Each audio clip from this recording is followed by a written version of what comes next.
Muy buenas noches. Buenas noches. Somos eh, 14 personas que estamos en línea. Quien les habla es Jorge Fernández. Soy la persona que va a estar a cargo del dictado de las clases. Vamos a esperar unos minutitos que ingrese un poquito más de personas para poder hacer la presentación. Gracias.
A ver, o lo abro de acá del mío. Entraste ya. Saca la imagen. Voy a abrir de acá. A ver. ¿Entonces algo? Sí, sí, sí.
Buenas noches con todos nuevamente. Hemos dado algunos minutos desde las 8 de la noche para poder permitir el ingreso de más participantes, pero ya siendo la hora 8:07, me presento. Mi nombre es Jorge Fernández. Estoy a cargo del dictado de las clases de este diplomado y ya llevamos algún tiempo trabajando activamente, porque quisiera conocerlos un poco y les explico por qué. Necesito saber cuál es el público al cual nos estamos dirigiendo.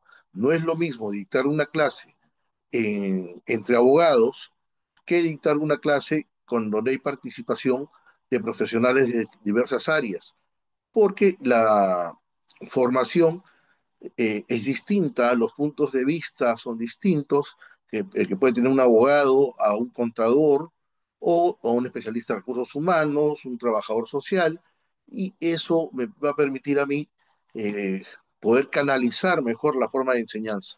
Entonces, quisiera que se presenten.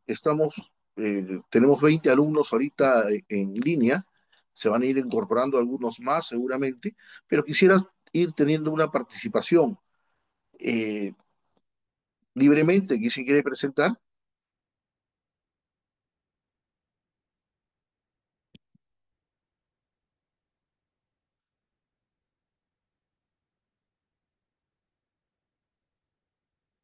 los escucho.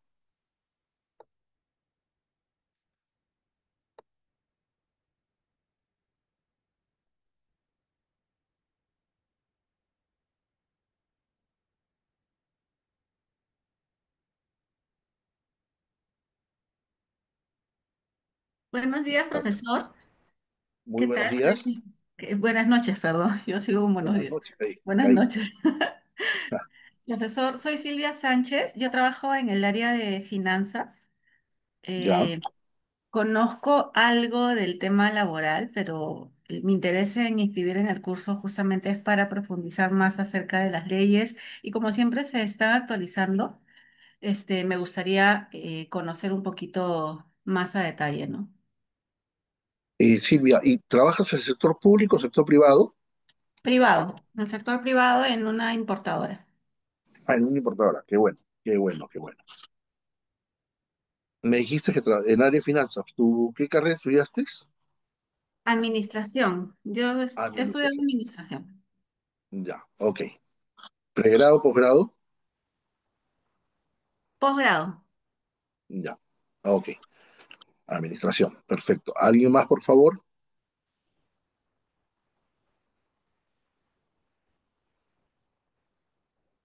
Anímense, Profesor, por buenas favor. noches. Buenas Sí, noches. buenas noches. Mi nombre es Edinson Cruz. En mi caso de profesión soy economista y Ya. actualmente, bueno, mi interés en este curso es básicamente porque yo he ingresado a laborar en Sunafil y quiero ahí en todo caso no fortalecer mis capacidades y conocimientos en ese tema de derecho laboral, ¿no? Que me pareció muy interesante con toda la temática de programación que había visto al inicio, ¿no? Entonces, ese es mi interés de llevar este diplomado de derecho laboral. ¿Ves? Muchas gracias. Ahí tenemos una diferencia en cuanto a la perspectiva desde cómo vamos a entender este caso. En el primer caso, Cintia nos estaba diciendo que trabaja en una importadora, que quiere saber de temas de derecho laboral, porque tiene dentro de sus funciones, asumo, la necesidad de también estar al día en cuanto a la legislación laboral. Y en el caso de Edinson, lo que necesita es no la formación o la capacitación para saber cómo aplicar la norma, sino vamos a fiscalizar el cumplimiento de la norma, que es distinto, los intereses son distintos, por decirlo de alguna manera. ¿Quién más me puede colaborar participando? ¿Cómo está, profesor? Buenas noches, soy el señor Marcos Salcedo. Trabajo como seguridad y salud ocupacional en Limagas y ve la expectativa, ¿no? Me he inscrito a este curso para actualizarme más en cuestión de mi área, ya que en el enfoque que usted da, prácticamente va en mi curso, ¿no? O en la profesión que estoy llevando. Sí, el tema de la seguridad y salud en el trabajo es un tema que se ha desarrollado mucho en los últimos años. En los últimos 15 años se ha avanzado bastante en el tema. Antes la seguridad y salud no era un tema que se trabajase profesamente y, por ejemplo, ahora se han implementado los comités de seguridad y salud, se han implementado eh, normas que obligan, Un un momentito. momentito, ya, ¿qué pasó?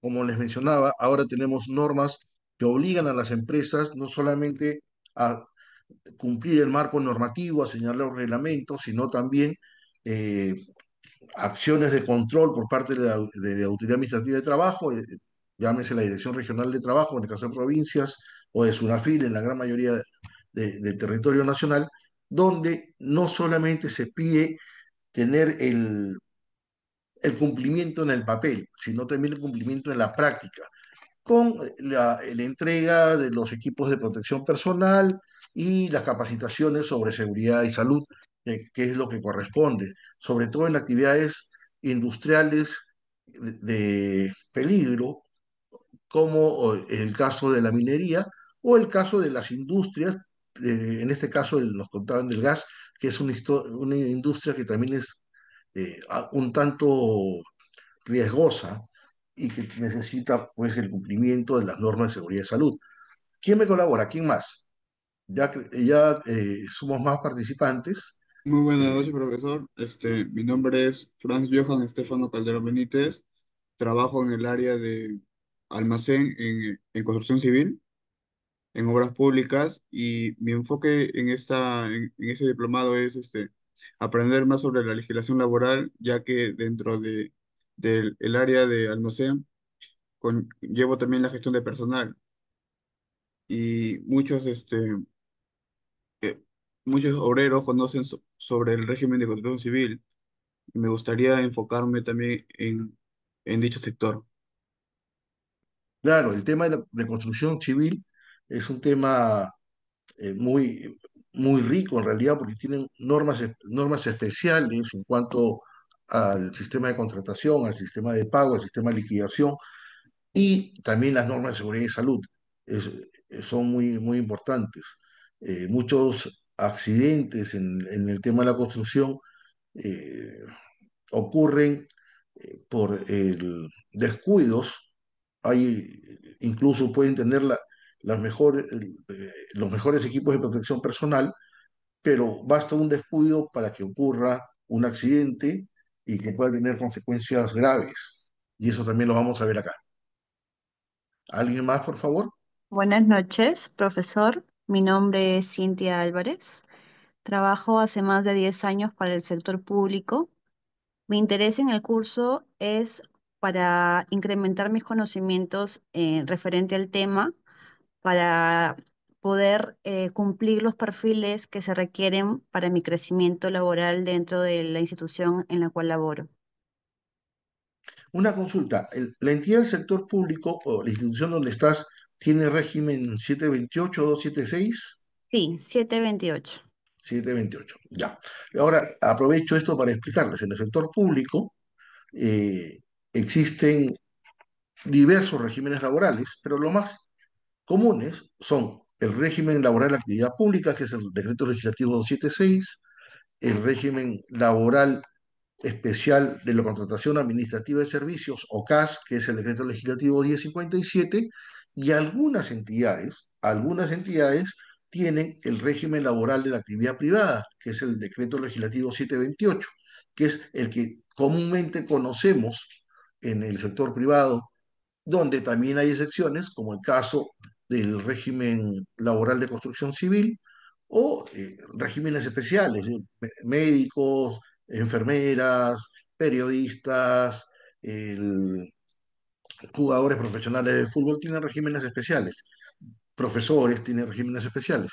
Entonces, todos esos temas también vamos a tratar de dar un enfoque en el curso y es importante esta participación que les pido, porque así yo sé hacia qué sector estamos dirigiendo la capacitación.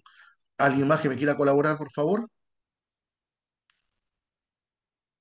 Buenas noches, profesor. María Rojas, profesional de contabilidad. Actualmente me desempeño en el área de recursos humanos, en específico en el cálculo de planilla, bajo el régimen general y de construcción civil. Bueno, mi interés Ya. en el curso es actualizar y fortalecer mis conocimientos para un mejor desempeño profesional y estar actualizada en la normativa. Muchas gracias. Sí, el régimen de la planilla, la confección de la planilla es un tema muy delicado. Muchas veces las empresas olvidan algunos conceptos remunerativos al momento de las liquidaciones, que también son muy importantes, y vamos a trabajar también ese tema. Y algo que no les he preguntado, pero seguramente ustedes se pueden haber dado cuenta, es que la virtualidad nos permite estar en contacto a pesar de la distancia. En cursos anteriores hemos tenido alumnos que se conectaban y trabajaban desde campamentos mineros o que estaban fuera de Lima. Yo me encuentro en Lima, pero todas esas experiencias, la experiencia del campamento minero, la experiencia de quien fuera asesor en un municipio en la región andina, o la experiencia de, de- de la persona que trabajaba en la empresa que se dedicaba a hacer puentes y era especialista de recursos humanos en esa empresa, nos nutría a todos, porque como les decía, acá tenemos economistas, contadores, administradores, profesionales de recursos humanos, abogados, y ese enfoque multidisciplinario, esa participación de todos, va a permitir que nosotros podamos ver desde el punto de vista de otra profesión, de otros profesionales, cómo enfocar el mismo problema laboral desde la perspectiva del profesional de recursos humanos, de la perspectiva del abogado, de la perspectiva del economista, porque como ustedes saben, cada decisión, y lo vamos a ver en las primeras clases, cada decisión que toma la empresa obedece a un estudio concienzudo o empírico de cuánto nos va a significar implementar un puesto de trabajo. No se trata de decir, ya, necesitamos 2 trabajadores más. Claro, pero hay que hacer el cálculo de cuánto nos va a costar esos 2 trabajadores más. ¿Nos va a costar lo que dice la boleta, el sueldo mensual, o nos va a costar eh, lo que dice el pago mensual, más la provisión de gratificaciones, vacaciones, ETS, las aportaciones a seguridad social y demás consideraciones que puedan ocurrir? Entonces, todo este enfoque multidisciplinario va a permitir a ustedes mismos y a mí poder llevar el curso de una manera más ordenada y sacar mejores provechos para nuestra formación profesional. ¿Alguna otra persona? Ahí veo varios que todavía no han participado, así que por favor, este, participen. ¿Quién más nos apoya?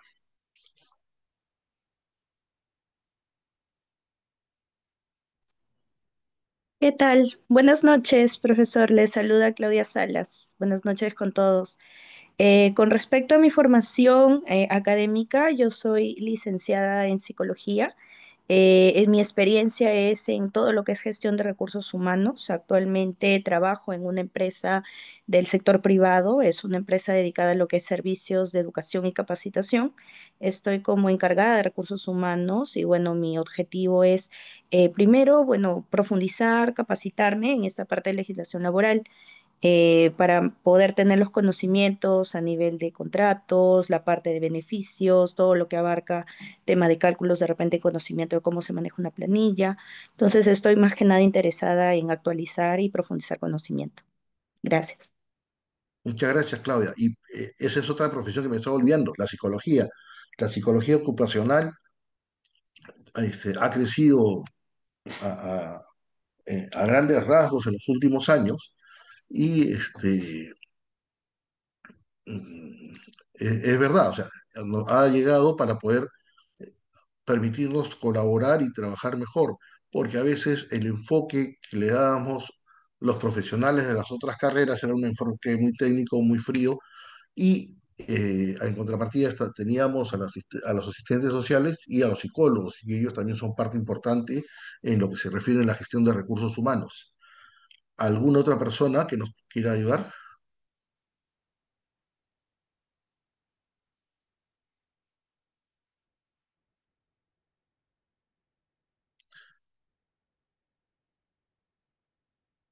Una consulta. ¿Alguno de ustedes ha venido referido de cursos anteriores? ¿Algún amigo ha llevado este curso anteriormente?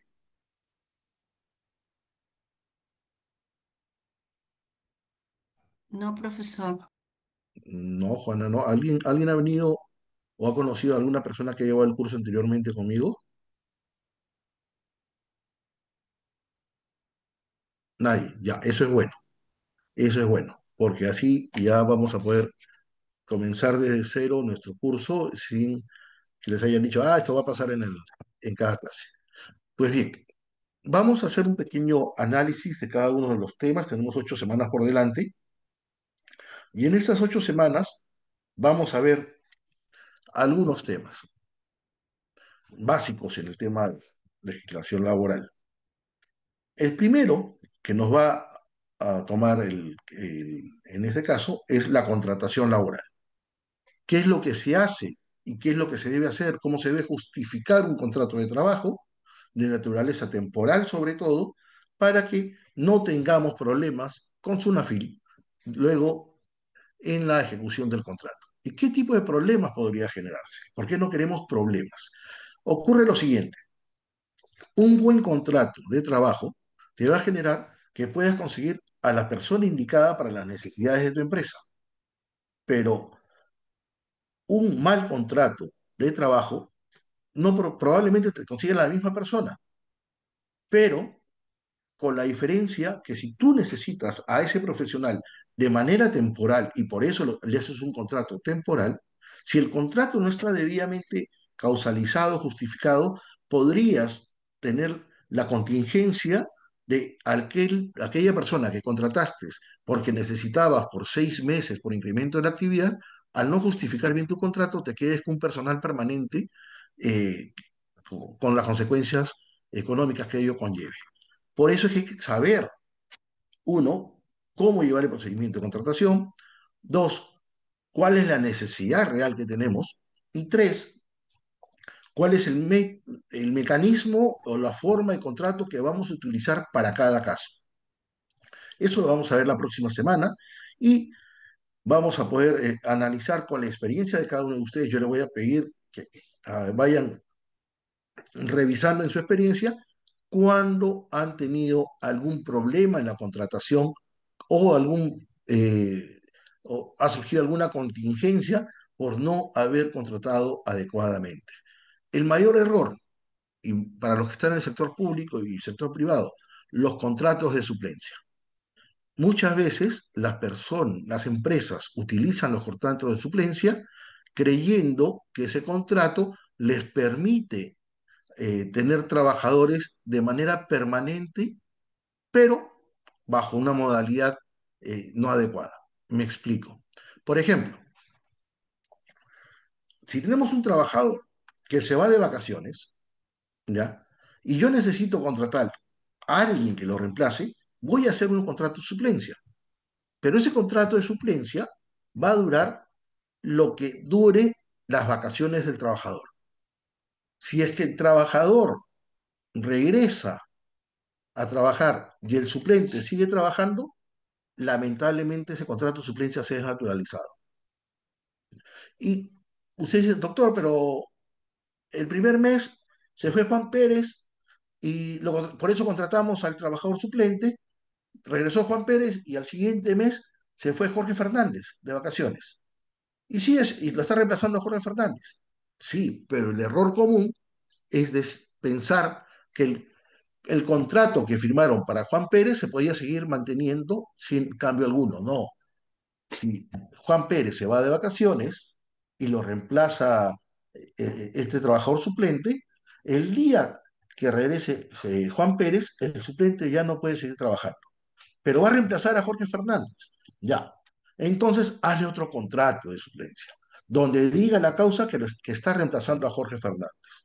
Porque muchas veces, por ahorrarse unos minutos en hacer el contrato, imprimir y que firme, decimos, no, lo contratamos para reemplazar vacaciones. Ese contrato, si lo pones así, para reemplazar vacaciones, ya está desnaturalizado desde el primer día, porque no está debidamente acreditada la causa. ¿Me dejé entender en el ejemplo o hay alguna duda? Este curso es bien interactivo, por favor, necesito retroalimentación con ustedes. Podría, docente, podría repetir, no, no le iba a escuchar bien. Ya, le explico.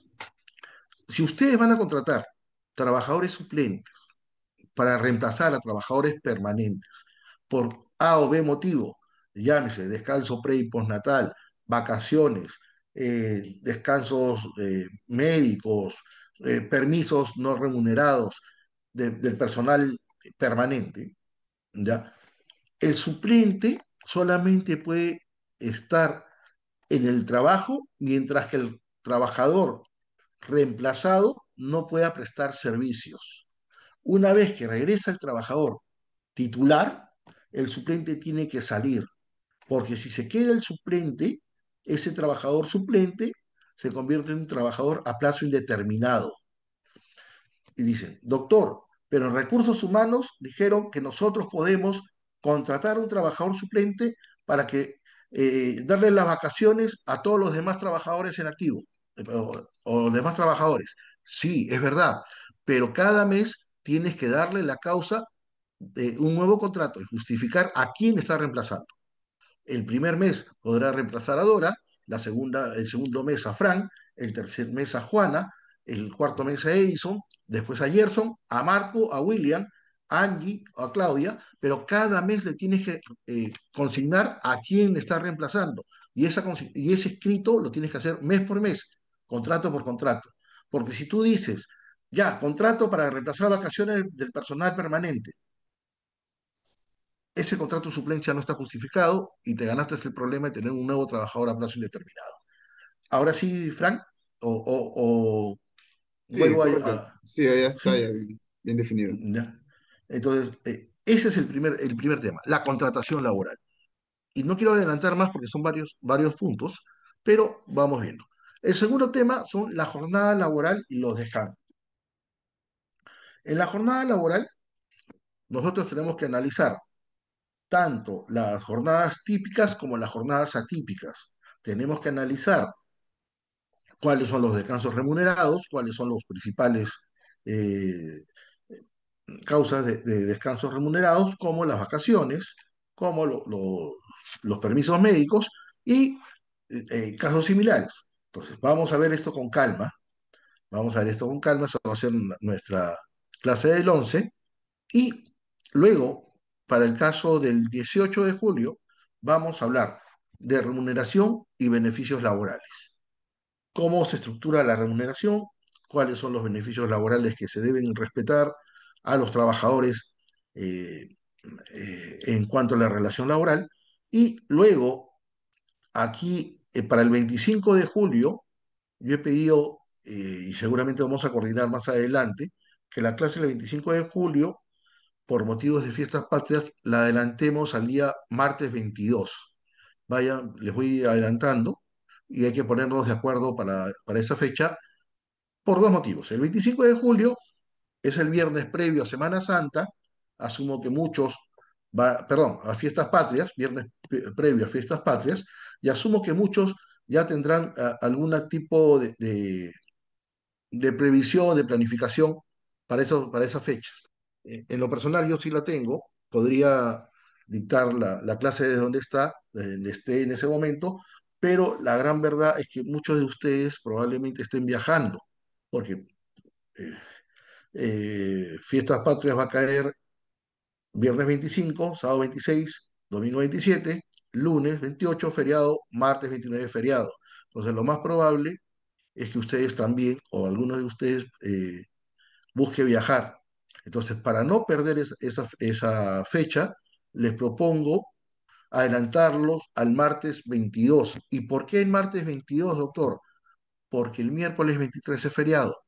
Entonces, no altera nuestra planificación, por decirlo de alguna manera. ¿Estarían de acuerdo? ¿Lo vamos pensando? ¿Qué opinan? Claro, sí, sí, estaría bien. Para el Ah, día martes. Estoy de acuerdo. sí, entonces vamos a proponer formalmente, lo voy a proponer a la dirección, ya lo había adelantado, pero lo voy a proponer nuevamente, de que adelantemos al martes 22 para poder tener la disponibilidad del viernes. Al ser fin de semana largo, probablemente ese viernes muchos estén viajando y lo último que van a tener en la cabeza va a ser la clase de este humilde servidor, pero el martes, digamos, todavía los tengo con la atención del curso. Entonces, y ese tema, esa clase nos toca, ¿y por qué es importante esa clase? ¿Por qué es importante no perderla? Porque nos toca seguridad y salud en el trabajo, que es un tema muy, muy importante. La seguridad y salud en el trabajo no solamente tiene que ver, como les dije al principio, con el cumplimiento de la ley, el cumplimiento de los reglamentos, sino también qué es lo que pasa si es que a pesar de ser totalmente diligente, ocurre un accidente. O qué es lo que pasa si es que nosotros decimos, pero le hemos dicho a los trabajadores que no hagan eso y lo han hecho y por eso se ha producido el accidente. Pues vamos a analizar algunas sentencias de la Corte Suprema que ordenan y determinan que el empleador tiene que responsabilizarse sí o sí de las consecuencias del accidente, aun cuando haya habido algún tipo de negligencia del trabajador. ¿Por qué? Porque el empleador tiene el deber de garantía, el deber vicario. Entonces vamos a ver eso. Luego, luego tenemos otro tema interesante que lo vamos a ver el 1 de agosto. Creo que para esa fecha ya todos estamos nuevamente en nuestros puestos de trabajo, que es terminación de contratos y despidos. Entonces, para terminación de contratos y despidos, vamos también a pedirles a ustedes la experiencia en el campo de los recursos humanos que hayan tenido, cómo negociar una salida del contrato, cómo negociar una salida que nos beneficie tanto a los empleadores como a los trabajadores y cómo liquidar los beneficios sociales. Y por el otro lado, también cómo llevar adecuadamente un procedimiento de despido. ¿Por qué es importante llevar adecuadamente un procedimiento de despido? Porque un procedimiento mal llevado nos puede costar una indemnización por despido arbitrario o incluso que el trabajador sea repuesto judicialmente. Y eso a la larga es mucho más contraproducente. Es mejor negociar una salida y es mejor hacer un buen procedimiento de despido si es que no se puede negociar la salida. Entonces, vamos a analizar eso con calma. Ustedes en su práctica diaria deben conocer de casos de trabajadores que son despedidos a la mala y que son repuestos judicialmente. Y también de casos donde ustedes dicen o se han enterado, oye, pero ¿por qué le han dado tanto de bonificación, de liberalidad a esta persona? Porque a veces un maltrato es mejor que un buen juicio, ¿no? Entonces, ahí el tema. O sea, con un trato que nos pueda costar más el día de hoy, nos puede evitar problemas judiciales a futuro. ¿Sí? Y eso lo vamos a analizar. Luego tenemos otro temita más, déjeme ver la plantilla. El 8 de agosto, negociación colectiva y sindicalización. En este tema vamos a hablar tanto de lo que es un sindicato, cómo se autorregula el sindicato, qué es los derechos que tiene el sindicato y que tiene que respetar el empleador, y sobre todo cómo se activa el sindicato y vamos a ver algunos casos. Hay una sentencia que acaba de salir de Gloria, eh, del sindicato de Gloria de uno de los tres sindicatos de Gloria contra Gloria, sobre el tema de esquirolaje. ¿Qué es el tema del esquirolaje? El esquirolaje es cuando un sindicato se va a la huelga, la ley prohíbe que los trabajadores en huelga sean reemplazados por otros trabajadores, sean de la empresa o de un tercero, o según un mecanismo de tercerización o un mecanismo de eh, o intermediación laboral o tercerización laboral. Entonces, ¿qué pasó en el caso de Gloria? El sindicato de Gloria se fue, hizo su trámite, consiguió que la huelga sea declarada procedente, se fueron a la huelga, se fueron a la huelga y Gloria dijo, bueno, ustedes váyanse a la huelga, no hay problema, contrato personal para que reemplace a los trabajadores en huelga. Eso en la ley está prohibido, se llama esquirolaje. Entonces, Sunafi le puso una multa por esquirolaje y el, el tema ahí fue que ha salido la sentencia donde el- la sala superior ha resuelto que no se puede sancionar a Gloria. ¿Por qué? Porque las personas que pidieron al Poder Judicial que el pago de indemnización por daños y perjuicios a favor de los trabajadores reemplazados, que era el sindicato, que era el que había presentado la demanda, no tenía la legitimidad para presentar esa demanda. Eso lo vamos a analizar con un lujo de detalles en esa clase. Pero es un tema muy importante, muy, muy importante, que espero que podamos conversarlo entre todos y que nuestras experiencias a, a aterrizar una mejor planteamiento para evitarnos estos problemas, porque a la larga a nadie le gusta pagar multas y mucho menos tener problemas judiciales cuando se pueden evitar. Nuestra penúltima clase va a ser actualizaciones y tendencias en la legislación laboral. Vamos a ver cómo el cambio tecnológico ha permitido de que se lleven ahora algunos cambios en la prestación de los servicios. Por ejemplo, el teletrabajo, hace muchos años, si bien tenemos una ley antigua de teletrabajo que ha sido modificada, no se hizo uso extensivo del teletrabajo, sino hasta que ocurrió la pandemia del COVID. Incluso el COVID nos ha cambiado la vida tanto de que casi todas las clases de capacitación, de maestrías, son virtuales, como la que estamos acá. Entonces, y también la prestación de servicios ha cambiado. Ustedes, por ejemplo, conocerán de casos donde hay gente que tiene teletrabajo y hay situaciones en las cuales la ley misma impone la posibilidad del teletrabajo. En el caso por ejemplo, de padre o madre a cargo de hijos menores, puede solicitar que se le aplique el teletrabajo y la empresa va a tener que admitirlo. Pero les pongo un ejemplo para que vean que no todo es malo, ¿eh? Ustedes pueden decir, no, pero ¿por qué va a trabajar desde lejos si yo necesito que trabaje acá? No todo es malo, no todo es malo. Durante el segundo gobierno de Alan García, en el año 2008,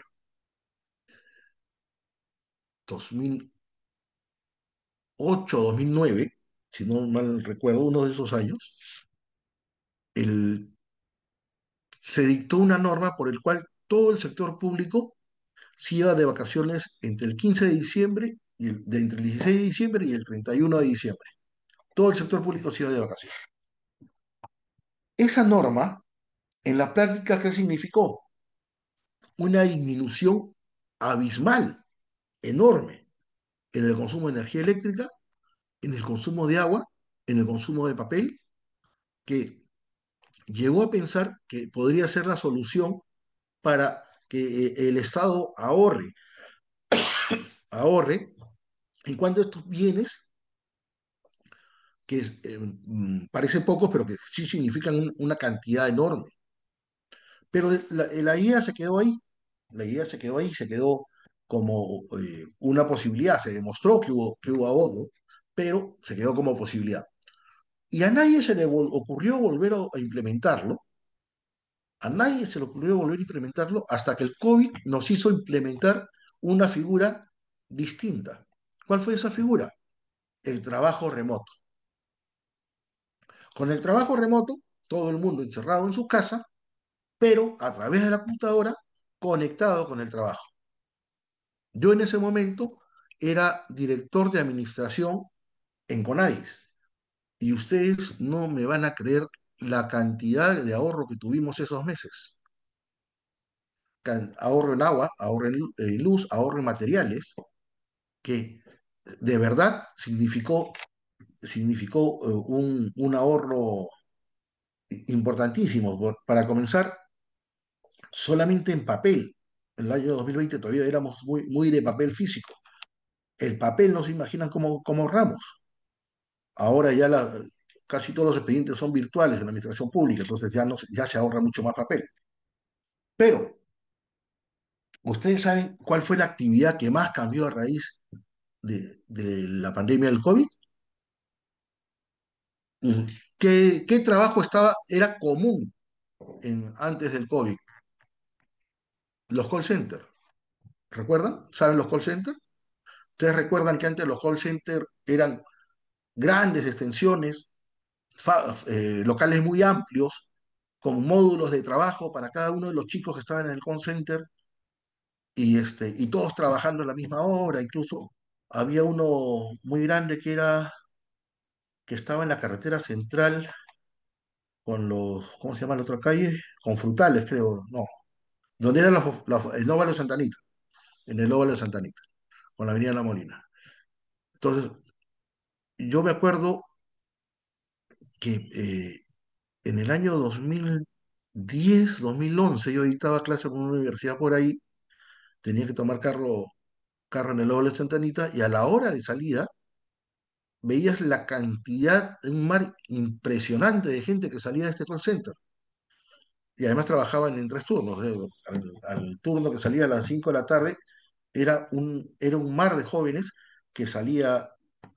Sí, te la atento. Un mar de jóvenes que salían. O sea, salían en grupo y es más, la zona estaba ahí dinamizada económicamente. Habían kioscos de comida, personas que iban con sus carretillas o sus carros acondicionados para vender comida, vender ropa. Era una dinámica de la economía de la zona muy interesante e impresionante. Pero como consecuencia del COVID, las empresas se dieron cuenta de otra cosa. Así como me di cuenta yo en el sector público, las empresas se dieron cuenta que también podían ahorrar y comenzaron a contratar call center desde tu casa. Te pedían que tengas tu laptop, te instalaban los programas y desde tu casa, o los chicos desde su casa, trabajaban en el tema para el cual habían sido contratados. Se les medía el nivel de desarrollo profesional a través con los mismos programas, a través de las, de- de- del equipo que estás conectado o no, y las empresas comenzaron a ahorrar, ¿qué cosa? Primero equipo, porque el equipo ya era del trabajador. El trabajador mismo tenía que tener su equipo. Es más, en algunas empresas el requisito era que tengas tu laptop que puede, en una versión tal, con programa tal, para que puedan instalarte el programa interno de la empresa. Entonces ya la empresa se olvidó de contratar equipos, de comprar equipos, que es una inversión enorme. Después, les voy a contar una anécdota en su momento de cuánto puede contar un equipo. Después se dieron cuenta que ya no necesitan o ya no necesitaban tener grandes locales alquilados y ya no necesitaban gastar en mobiliario. Entonces, ahora el teletrabajo es una opción que muchas empresas utilizan como eh, eh, medio de trabajo real y cotidiano. Entonces, esos cambios tecnológicos también los vamos a ver, cómo han cambiado la realidad del tema en la prestación del servicio, en el contrato de trabajo. Y en las últimas semanas, nuestra última clase, que es el 22 de agosto, vamos a ver el derecho laboral internacional. Vamos a hacer un repaso de cómo fue el derecho del trabajo, cómo estaba evolucionando a nivel mundial, y vamos a aterrizar en lo que realmente nos puede interesar a nosotros a raíz de la migración masiva que hemos tenido. Primero, vamos a contar la historia del derecho de trabajo, dónde se reconocen los derechos laborales a nivel internacional, y vamos a aterrizar, como les decía, en el tema de la contratación de personal extranjero. Nosotros tenemos una ley de personal extranjero, un decreto legislativo, que es de la década del 90. Entonces, en la década del 90, que teníamos 5.000 trabajadores extranjeros, era mucho. El año 2015 teníamos 15.000 extranjeros, 50.000 extranjeros viviendo en el Perú, en el año 2015. Hoy ya tenemos casi 2 millones. Y nuestra ley de trabajo extranjero, de trabajador extranjero, está creada o está pensada en tres tipos de trabajadores. Primero, el trabajador religioso, que viene con sus congregaciones, más o menos como el Papa, que llegó al Perú a hacer su trabajo religioso, se nacionalizó peruano y ahora es Papa, ¿no? Y el segundo grupo era los funcionarios de las empresas, que no venían a buscar trabajo al Perú, sino que ya los habían contratado, llámese en España, llámese en Argentina, en Ecuador, en Colombia, y venían destacados a trabajar en el Perú. O sea, ya venían al Perú por contrato de trabajo. Y el tercer grupo era los trabajadores migrantes andinos, que por un acuerdo de la comunidad andina eran trabajadores que se desplazaban dentro de los países de la comunidad andina, hoy día es Colombia, Ecuador, Perú y Bolivia, que ya podían trabajar sin ocupar plaza de extranjeros. Esos eran básicamente los tres grupos: religiosos, trabajadores migrantes andinos y, y personal que ya venía con contratos desde fuera, directores, técnicos, que además se les contrataba con la idea de que capaciten a los peruanos para que en su momento los puedan reemplazar. Entonces, estos eran los tres grupos claves. ¿Qué pasó? En el año 2017 comienza la migración venezolana. Y no solamente migración venezolana, también colombiana, sino que no es tan masiva y no se nota. Y nuestro esquema de trabajador migrante, de trabajador extranjero, se rompe, porque la ley de trabajador extranjero decía, las empresas pueden contratar hasta el 10% de los trabajadores, al 10% de la planilla de procedencia extranjera. Teníamos 1,5 millones que llegaban a trabajar al Perú y no los podíamos contratar de acuerdo a la ley peruana. Entonces, ¿qué generó? Trabajo en negro. ¿Qué generó? Un problema de que el trabajador peruano perdía los puestos de trabajo porque el migrante, que como todos los casos del mundo, viene a un país distinto, muchas veces sobrecapacitado, pero que tiene que entrar a trabajos menos remunerados. Y ante eso se tuvieron que tomar medidas a partir del año 2017, 2018, todo lo que le dicen ahora a PPK: tú fuiste el culpable, que vengan todos, tú le dijiste que vengan. Y ahora es el problema que tenemos ahora con con los migrantes extranjeros, y se tuvieron que tomar algunas medidas. Algunos fueron más hábiles, algunos fueron más hábiles que otros. Para los que fueron hábiles, llegaron de frente a pedir refugio, a pedir asilo o pedir refugio, para los más hábiles. ¿Por qué? Porque de acuerdo a la legislación internacional, que la vamos a ver, el solicitante de asilo o refugio, eh, mientras que dure el trámite de la solicitud, puede trabajar sin ocupar plaza de extranjero. Esos fueron los más hábiles. Entonces ya teníamos más o menos, ahorita hay 600.000 solicitudes, más o menos deben ser 900.000 que optaron por esa vía. Solicitud de refugio que les permite trabajar sin ocupar plaza de extranjero. Pero después hubo otra vía, los llamados permisos temporales de trabajo, que también se crearon durante el gobierno de PPK. En estas circunstancias se le permite a los trabajadores extranjeros regularizarse, formalizarse, entre comillas, y permitirles trabajar. Pero a la par se cometió un error. Se le pusieron mayores requisitos para ingresar al Perú. Ustedes van a decir que bueno, ya no quitan puestos de trabajo a los peruanos. Falso. ¿Por qué? porque tú no puedes detener la migración por ley. Si no lo dejas entrar por la puerta, se va a meter por la ventana. Y eso fue lo que pasó. Y tenemos muchas personas que ingresaron de manera irregular al Perú y estando en el Perú presentaron su solicitud de refugio. Y en buena cuenta lo seguimos teniendo acá. Y en ese grupo es donde ha entrado eh, este, esta delincuencia internacional. O sea, aprovechando la migración de grandes masas de personas, en eso se han camuflado algunos delincuentes internacionales para ingresar al país sin registro de su ingreso. Pues bien, estos son los temas que vamos a tocar. Permítame presentar. Mi nombre es Jorge Fernández, tengo ya algunos años como especialista en Derecho del Trabajo, soy abogado por la Pontificia Universidad Católica, tengo la maestría en Derecho de Trabajo. He concluido la maestría en Derecho del Trabajo en la Universidad de San Martín. Tengo otra maestría en Derechos Humanos y Migración en la Universidad de Salamanca y un curso de especialización, allá le llaman segunda especialidad, de Derecho de Daños, Responsabilidad Civil, en la Universidad de Buenos Aires. En el punto de vista laboral, en el punto de vista laboral, me he desempeñado en el sector público como gerente de Administración y Finanzas del Gobierno Regional de Ica durante el año 2018. Durante el año 2020 estuve como director de administración en el Consejo Nacional para la Persona con Discapacidad CONADIS y en el año 2022 fui superintendente nacional de migraciones.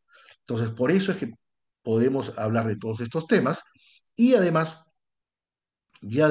tengo 25 años ya, 25 años de experiencia en temas de derecho laboral. He trabajado en estudios importantes y ahora tengo mi propio estudio, el cual lo llevan, es más, en el lugar que estoy ahorita, el cual tengo un par de asistentes que me están colaborando, mientras que yo también estoy en una entidad pública en estos momentos brindando servicios de asesor. Entonces, y también en el régimen laboral 728. Entonces, por eso les decía. Entonces, esta es mi carta de presentación. Espero poder cubrir todas las necesidades y expectativas que tienen ustedes con este curso. Y, como les dije, toda la formación que tengo va a estar a disposición de ustedes. Ustedes pregunten, este es un curso interactivo donde todos vamos a aprender de todos. Aprovechen mis estudios en derechos humanos, migración, en responsabilidad civil, en derecho del trabajo. Aprovechenlos. Yo feliz y contento de poder contestar cualquier tipo de interrogante que sirva para que todos podamos mejorar nuestra capacitación. Porque este es un tema de retroalimentación. Ustedes pueden conocer casos que probablemente nunca haya visto en mi vida y me van a dejar con la idea de algo debemos hacer, algo se tiene que cambiar y vamos viendo poco a poco. ¿Alguna pregunta hasta aquí?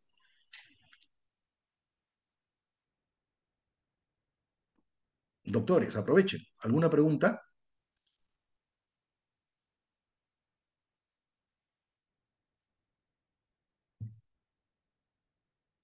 Sí, profesor, buenas noches. Gerson, buenas Me noches. presento, soy Gerson Zabaleta, egresado de la carrera de Administración. Actualmente me encuentro trabajando en el régimen, bueno, en una empresa minera. Y bueno, lo que yo voy básicamente son los temas legales, tanto es el tema de la zona FIL, la elaboración de contratos, ¿no? Me parece interesante los temas. Y quisiera, bueno, estoy atento y predispuesto, ¿no? A aprender, adquirir nuevos conocimientos, toda la experiencia que tiene por su parte, y le haré saber, tengo alguna consulta sobre el tema minero, ¿no? Netamente minero. Correcto. Muchas gracias, Gerson. Hay varias sentencias de la Corte Suprema sobre accidentes de trabajo y minería. Alguna de ellas las vamos a analizar. ¿Alguien más, por favor?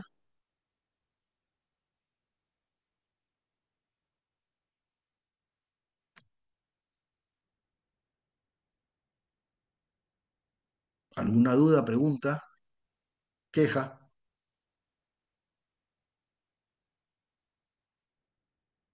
Todo claro, todo claro. Muchas gracias, Marco.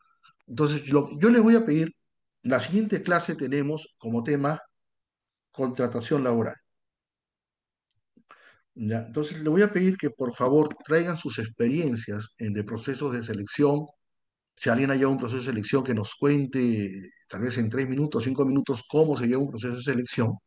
Porque como les decía, aquí estamos para aprender todos de todos, porque en la relación laboral, en el antes, durante y después de la relación laboral, no solamente intervienen contadores, abogados, psicólogos, administradores, perdón, recursos humanos, sino que hay una necesidad real de integrar los conocimientos de todos, porque el contador o el economista no van a ver de la misma forma un contrato de trabajo o un proceso de selección como lo puede ver un psicólogo ocupacional, como lo puede ver un especialista de recursos humanos, como lo puede ver un administrador. Incluso el administrador puede tener una visión distinta a la que pueda tener el psicólogo o el abogado.